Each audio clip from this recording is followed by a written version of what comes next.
This is actually my first time that I've ever spoke on the floor.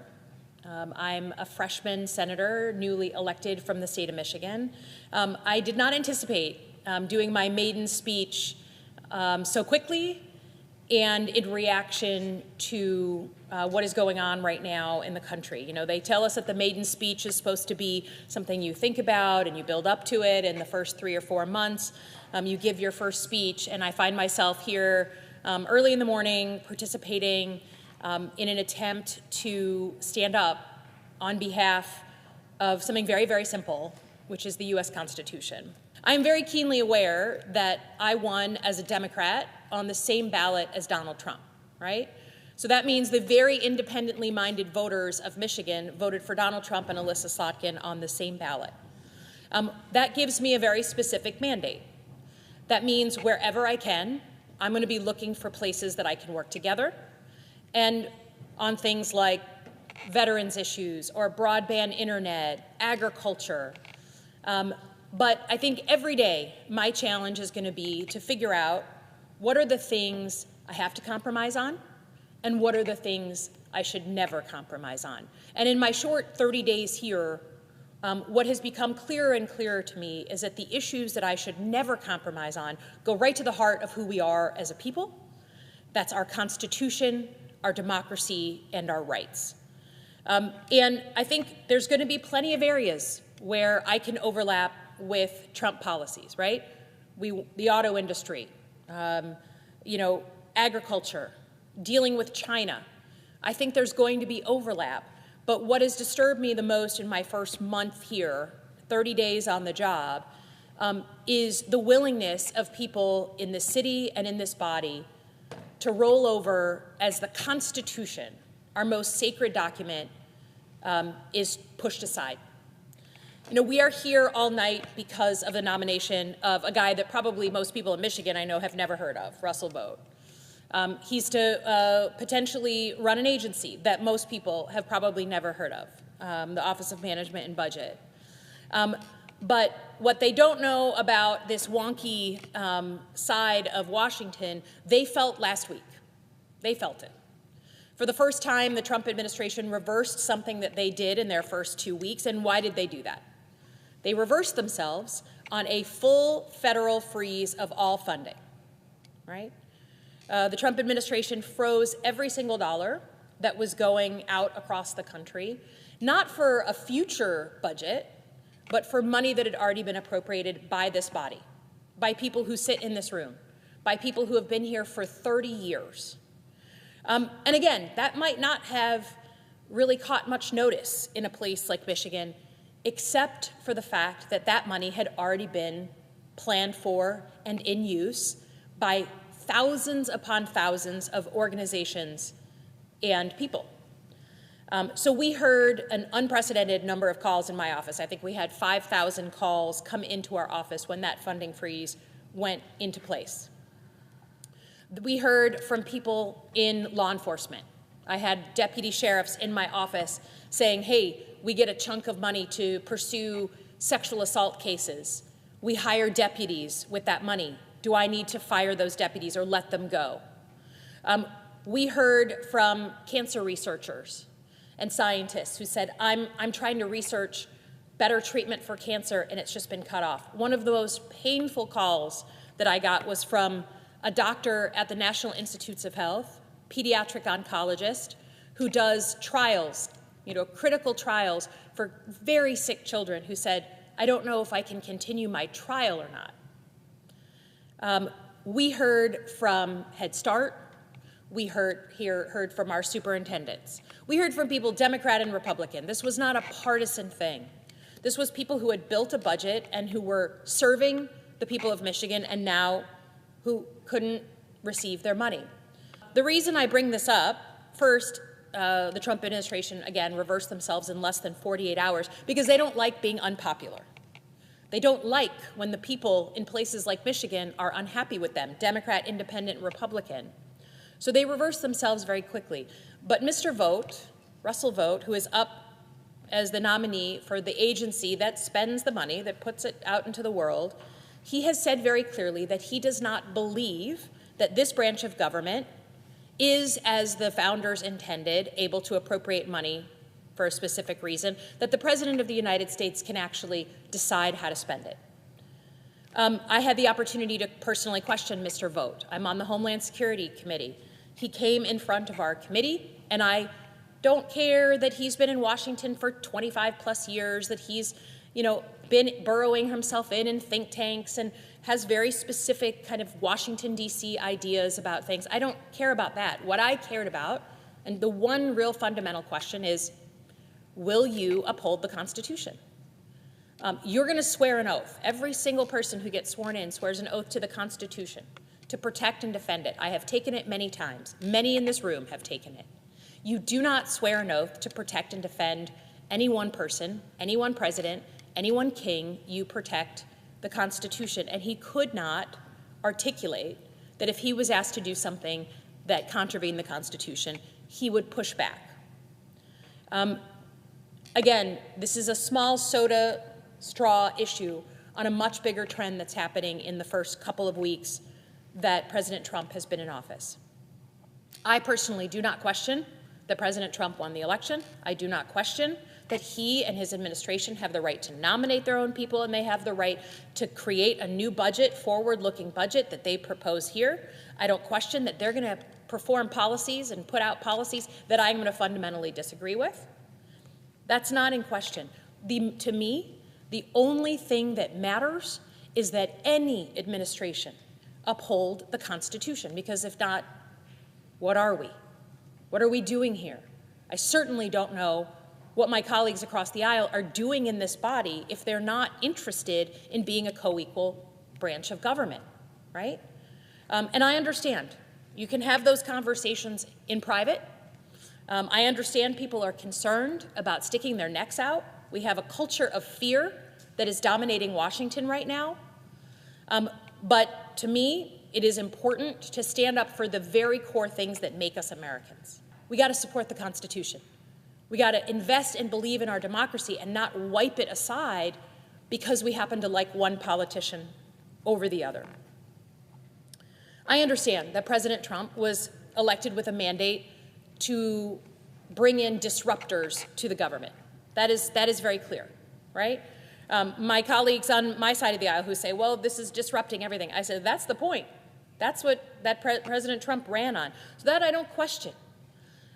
But to me, what I can't understand is the willingness to say that I'm willing to violate or bend the rules of the Constitution in order for my own party to win.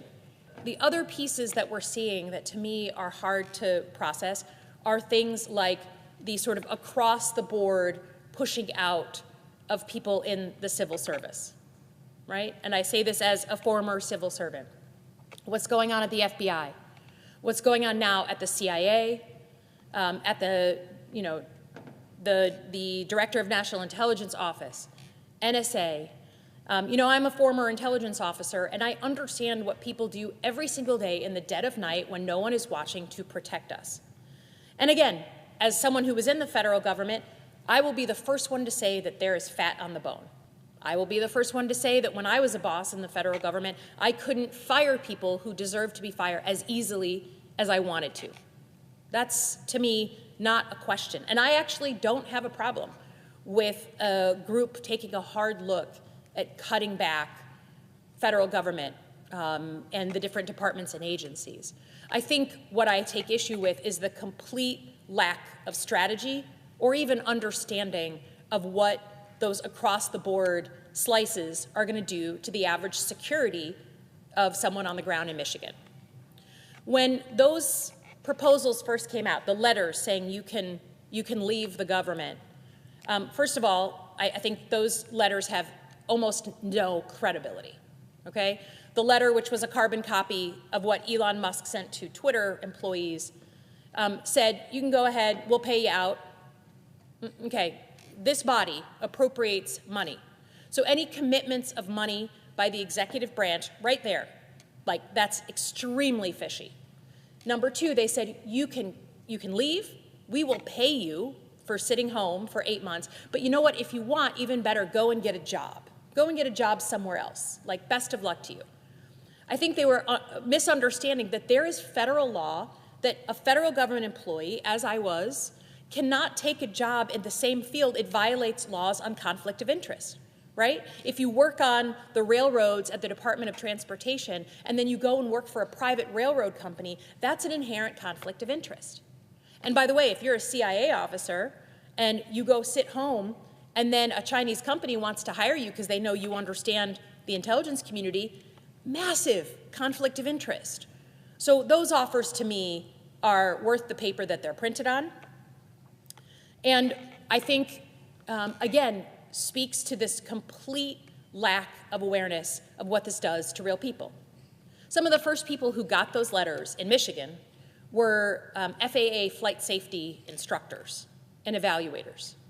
Is there anyone in America who thinks we need fewer flight safety instructors? Is there anyone in America who wants fewer people from the FAA watching and deconflicting what happens above our airports with everything that has gone on, with all these tragedies that have gone on, including another collision, I understand, just in the past 24 hours out in Seattle? So, again, trim fat, but are we sure that the American people want less people looking at their security, their safety here at home, or from threats abroad, right? Most Americans don't understand. I was someone who specialized in Middle Eastern terrorist groups and militias, the groups that were shooting at U.S. forces and plotting against the U.S. homeland. Every single day, decisions are made to keep Americans safe, and Americans are sleeping at home in their beds and have no idea. By pushing those people to leave and not being thoughtful about it, you're pushing out some of our best in a generation, and then purposely hiring no one behind them. And to me, again, this isn't about pieces of paper.